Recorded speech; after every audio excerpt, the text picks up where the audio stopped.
सहनाववतु सहनौ भुनक्तु सह वीर्यं करवावहै तेजस्विनावधीतमस्तु मा विद्विषावहै। ओम शांति शांति शांति।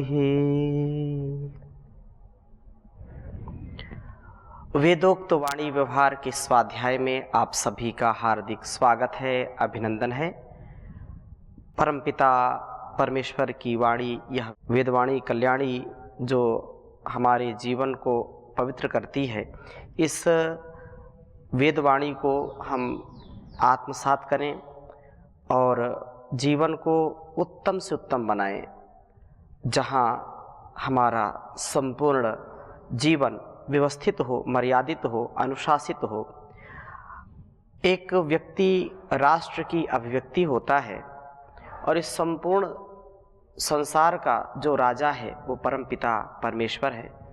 इस प्रकार से संसार हो, शरीर हो, उसी प्रभु ने बनाया है। और घर में भी एक जो मुखिया है, घर का जो राजा है, वही घर की व्यवस्था को चलाने वाला है, प्रजा को चलाने वाला है। राजा जो परिवार को चलाने वाला और पूरे समाज को, पूरे राज्य को चलाने वाला है।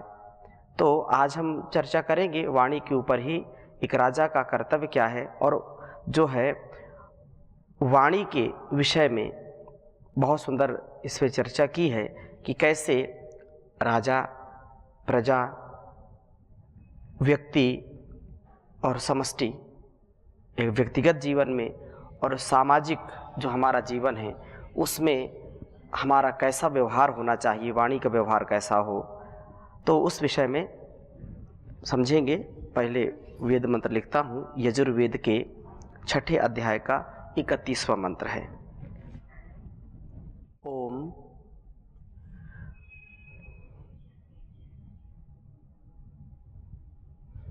मनो में तर्पयत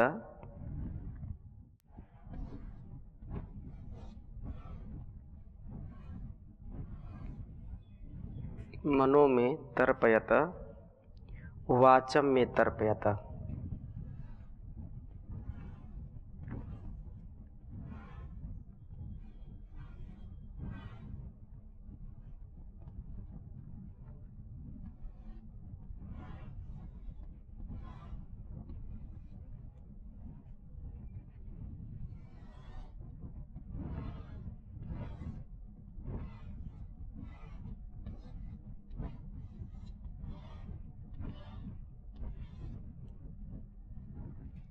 मनो में तर्पयत, वाचम में तर्पयत, प्राणम में तर्पयत।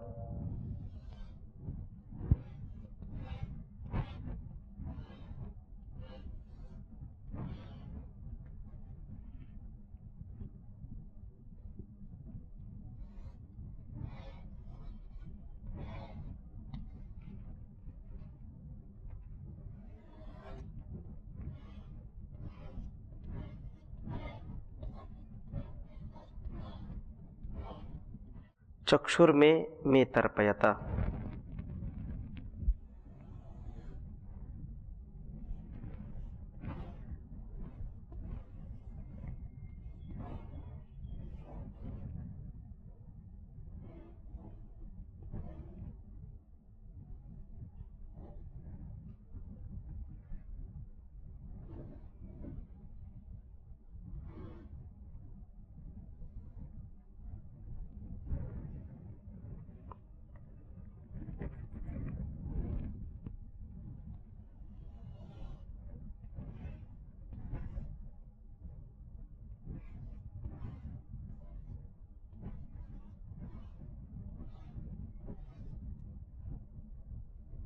चक्षुर में तर्पयत, श्रोत्रम में तर्पयत।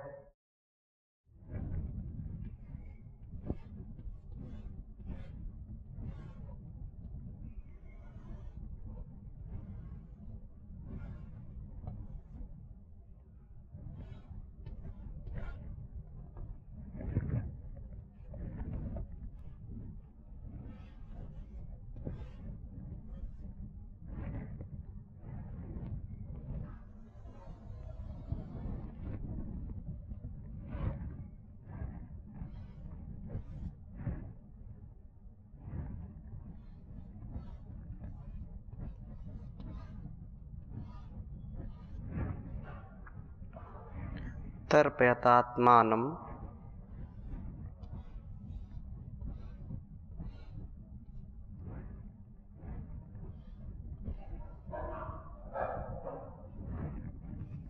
मे तर्पयत।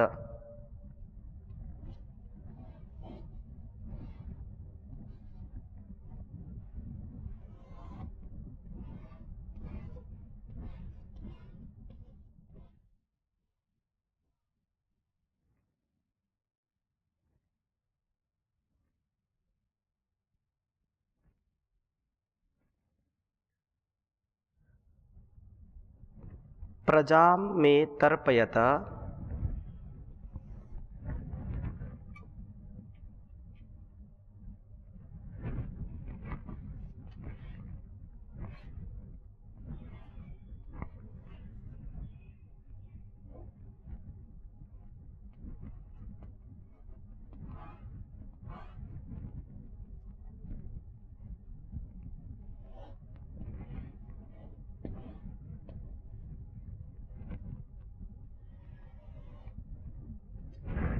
प्रजां मे तर्पयत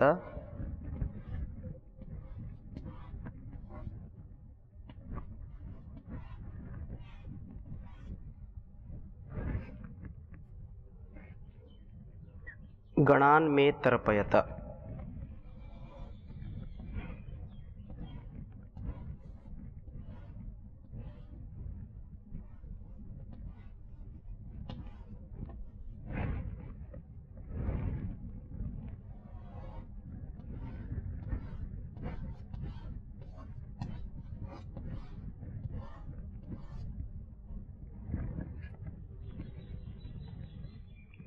गणा में माँ वितृषन्।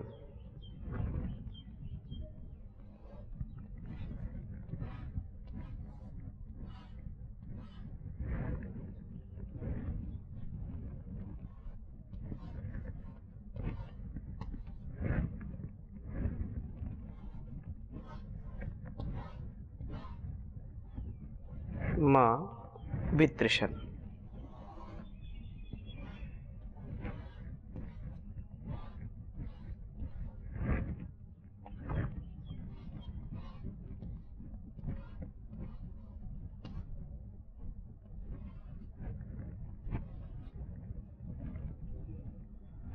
यजुर्वेद के 6ठे अध्याय का 31वां मंत्र है यह।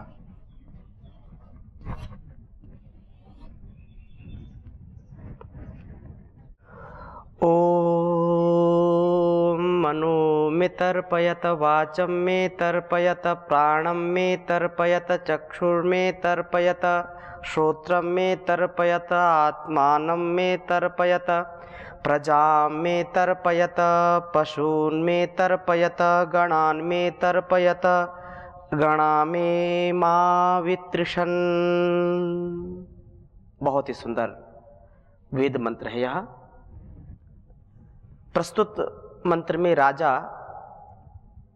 सभ्यों से कहता है कि हे सभा समिति के सदस्यों, तुम इस प्रकार से राष्ट्र का विधान व राष्ट्र की व्यवस्था करो। कोई भी राजा हो, प्रजा हो, घर परिवार समाज हो, संसार हो, बिना कुशल प्रशासता के वो ठीक ठीक चल नहीं सकता है। प्रशासता बहुत अच्छा है, लेकिन जो चलने वाले लोग हैं, जो प्रजा है, जो सभा है, जो समिति है, यदि वह ठीक ठीक व्यवहार नहीं करती है तो वह शासन राष्ट्र का कल्याण नहीं कर सकता है। राजा और प्रजा को दोनों को श्रेष्ठ बनना पड़ता है। उनका वाणी व्यवहार जो इस मंत्र में कहा है अत्यंत ही महनीय है। सबसे पहला उपदेश किया है मैं मनः तर्पयता, मेरे मन को तृप्त करो, मैं मन में आनंद का अनुभव करूं। अर्थात किसी भी परिवार में जो घर के सदस्य हैं वो अगर घर के स्वामी की बात को मानते नहीं हैं, उससे विपरीत आचरण करते हैं, तो घर में कलह क्लेश बना रहेगा, कलुषित मन हो जाएगा। घर को अच्छा चलाने के लिए जिस प्रकार से एक स्वामी कटिबद्ध है, उसी प्रकार से उस घर के सदस्य भी कटिबद्ध हों कि हमको मिल करके इसको चलाना है। इसलिए समाज को भी अच्छा बनाने के लिए जो समाज का प्रशासक है, समाज को आगे ले जाने वाला व्यक्ति है, उसके अनुरूप हमको काम करना होता है, राजा के अनुरूप काम करना होता है। हाँ, फिर कहीं मन में ये संशय हो जाए कि राजा यदि गलत करे तो क्या उसको प्रसन्न रखना चाहिए? कदापि नहीं। तो फिर वहां पर देश काल परिस्थिति में जिस प्रकार से हो सके मर्यादित रूप में हम अपनी बात रखें, और जो अधर्म है, पाप है, वो न किसी राजा का कल्याण कर सकता है और न किसी प्रजा का कल्याण कर सकता है। इसलिए मन एक साथ हो। हमने ऋग्वेद में पढ़ा था, संगच्छध्वम संवदध्वम सम्मु मनांसि जानताम। हम सभी के मन एक समान हो, एक जैसे हों, उसमें कोई विपरीत बात न हो। अगला उपदेश किया है, वाचम में तर्पयत, मेरी वाणी को तृप्त करो। मेरी वाणी से ऐसे ही शब्द निकले कि यह विधान ठीक बना है और यह व्यवस्था ठीक हुई है। अर्थात राजा की वाणी में भी पवित्रता हो और प्रजा की वाणी में पवित्रता हो। और जो व्यवस्था है, जो शासन है, वाणी का बड़ा महत्व है। आजकल आप देख सकते हैं, सुन सकते हैं कि जो शासन प्रशासन में लोग हैं, उनकी वाणी पर नियंत्रण नहीं है, और इसलिए यथा राजा तथा प्रजा।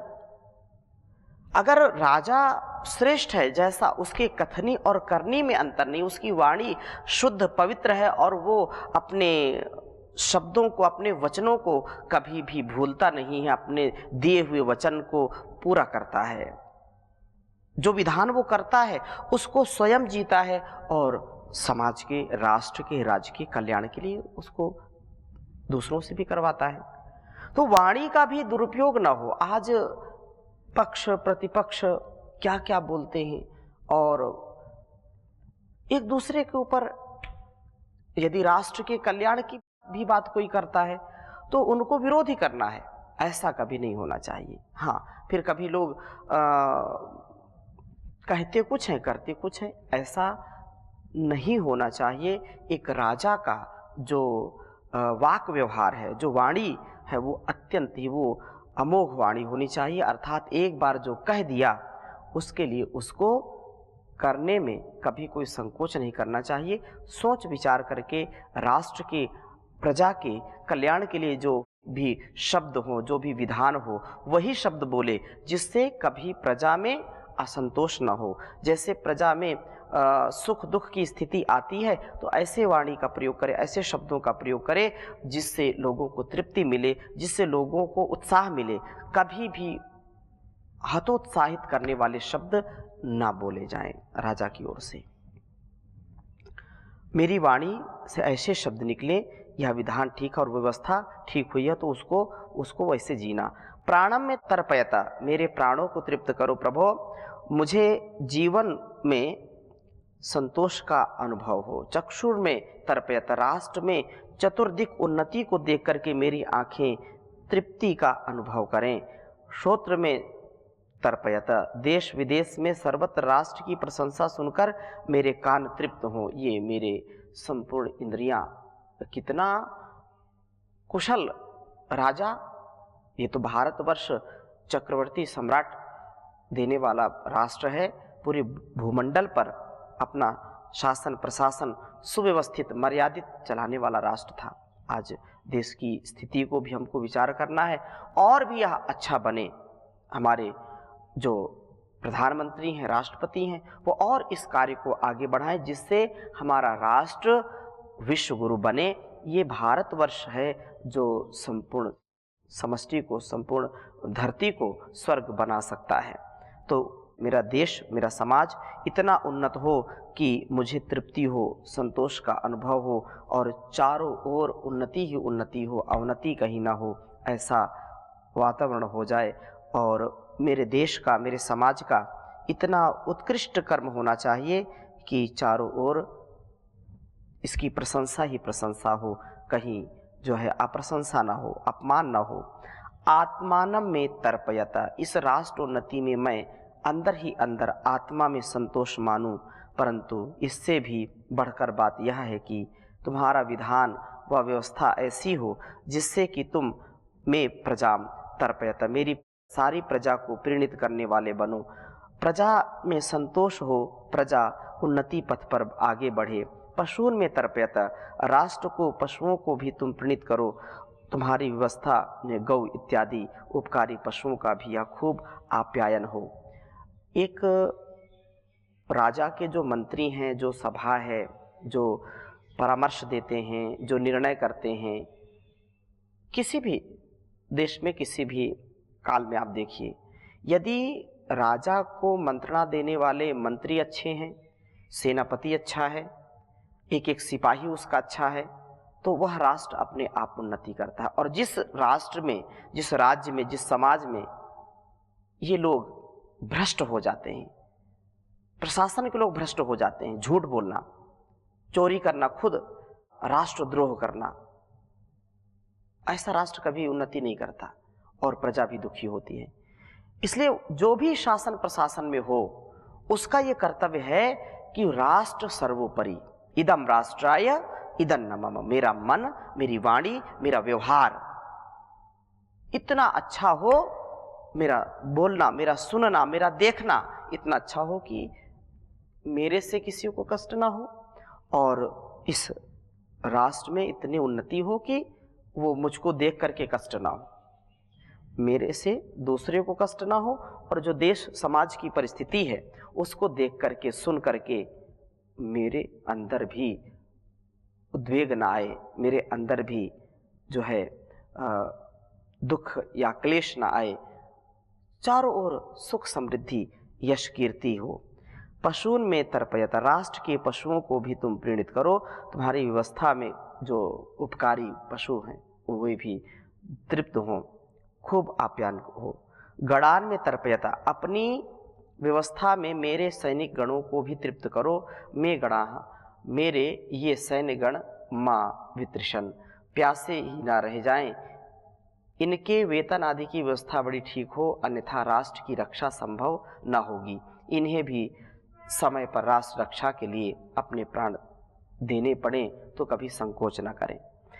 राज्य के सभा अधिकारी जहां अपनी व्यवस्था व विधान से राष्ट्रपति को प्रेरित करने वाले हों, राजा को प्रेरित करने वाले हों, वहां उनका ध्येय प्रजा की उन्नति में होना चाहिए। जब शासन प्रशासन जो अधिकारी हैं वो राष्ट्र को, समाज को, प्रजा को सबसे ज़्यादा महत्व देंगे तो कैसे कौन दुखी रह सकता है।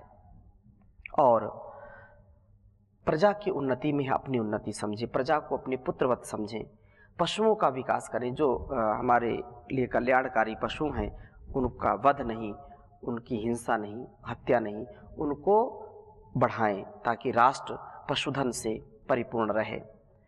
और सैनिकों को भी उन्नत बनाना, संतुष्ट करना, क्योंकि सैनिक राष्ट्र की रक्षा करते हैं प्राण अर्पण से।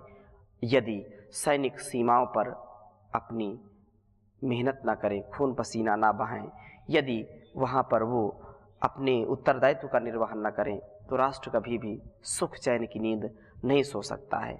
सैनिक जब अपनी नींद हराम करता है, अर्थात वो जागता रहता है, वो जागता है तो लाखों करोड़ों लोग चैन की नींद सो पाते हैं। इसलिए हमारा जो किसान भी और हमारा जवान भी दोनों ही व्यवस्थित रहें और अपने अपने कार्य को उन्नति से युक्त बनाते हुए निरंतरता पूर्वक कर्म करते रहें, अपनी वाणी को अच्छा बनाते रहें। तो ये इसमें बहुत सुंदर बात कही है। और इसी प्रकार से इसी अध्याय का अंतिम मंत्र है महान उपदेष्टा प्रभु का 37वां मंत्र, ॐ त्वमङ्गा प्रशंसिषो देवः शविष्ठमर्त्यं नात्वदन्यो मघवन्नस्ति मर्डितेन्द्र ब्रवीमि ते वचः। माता पिता संतानों को उत्तम उपदेश देते हैं।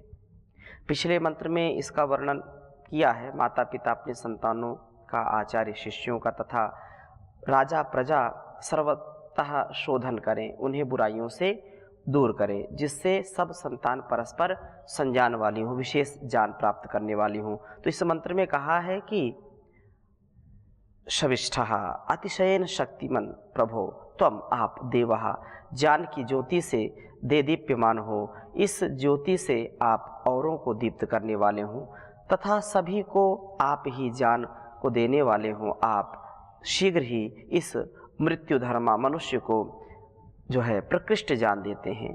इस ज्ञान को देकर आप मनुष्य का कल्याण करते हैं। ज्ञान ऐश्वर्य से समृद्ध प्रभो, आपसे भिन्न कोई और सुख देने वाला नहीं है। हे परमपिता परम ऐश्वर्यशाली प्रभो, आप में मैं तेरे लिए वचन बोलता हूँ, मैं तेरे लिए कहता हूँ, अर्थात आपसे ही इस उत्कृष्ट ज्ञान को देने की प्रार्थना करता हूँ। आपसे उत्कृष्ट ज्ञान को प्राप्त करने में से मैं निसंदेह जो गौतम ऋषि अत्यंत अपने इंद्रियों को जो है प्रशस्त इंद्रियों वाला बनूंगा, इंद्रियों को नियंत्रण में रखने वाला बनूंगा और उन ज्ञान इंद्रियों से वेदवाणी का ग्रहण करने वाला हूँ। इस वाणी से ही मुझे पवित्र जो है करना, पवित्र होकर के ही मैं अपने आप को पवित्र कर सकता हूँ। और वाचस्पति पवस्व जो उपदेश किया है तो जीवन में हम उसको उतार सकें, अर्थात हम वाचस्पति बन सकें, अपने अपने जीवन का उत्कर्ष कर सकें। वाचस्पति बनने का तात्पर्य यह है कि अपने वाणी के हम स्वामी बने, अपने जीवन को पवित्र कर लें और वाणी के पति प्रभु के लिए उसको हृदय आसीन करने वाले बने, अपने हृदय को निर्मल बनाएं, वाणी को निर्मल बनाएं, तब जाकर के हमारा ज्ञान अत्यंत ही महनीय हो जाएगा। ये बहुत ही सुंदर है, इसलिए प्रभु का सुमिरन करें। हर घड़ी परमात्मा का जाप कर, जिंदगी में भूल करना पाप कर, भक्ति शक्ति मुक्ति मिलती मोलना, भक्ति शक्ति मुक्ति मिलती मोलना, जितना भी करना है अपने आप कर। हर घड़ी परमात्मा का जाप कर, भूल कर भी जिंदगी में ना पाप कर। भूल से हो जाए कोई पाप तो, भूल से हो जाए कोई पाप तो, बैठ कर कुछ काल पश्चाताप कर। हर घड़ी परमात्मा का जाप कर, जिंदगी में भूल करना पाप कर। आएगा परमात्मा तुझको नजर, आईना दिल का तू पहले साफ कर। राह में कांटे बहुत मंजिल कठिन, हर कदम चलना संभल कर नाप कर। हर घड़ी परमात्मा का जाप कर, जिंदगी में भूल करना पाप कर। हर घड़ी परमात्मा का जाप कर। ओम शांति शांति शांति।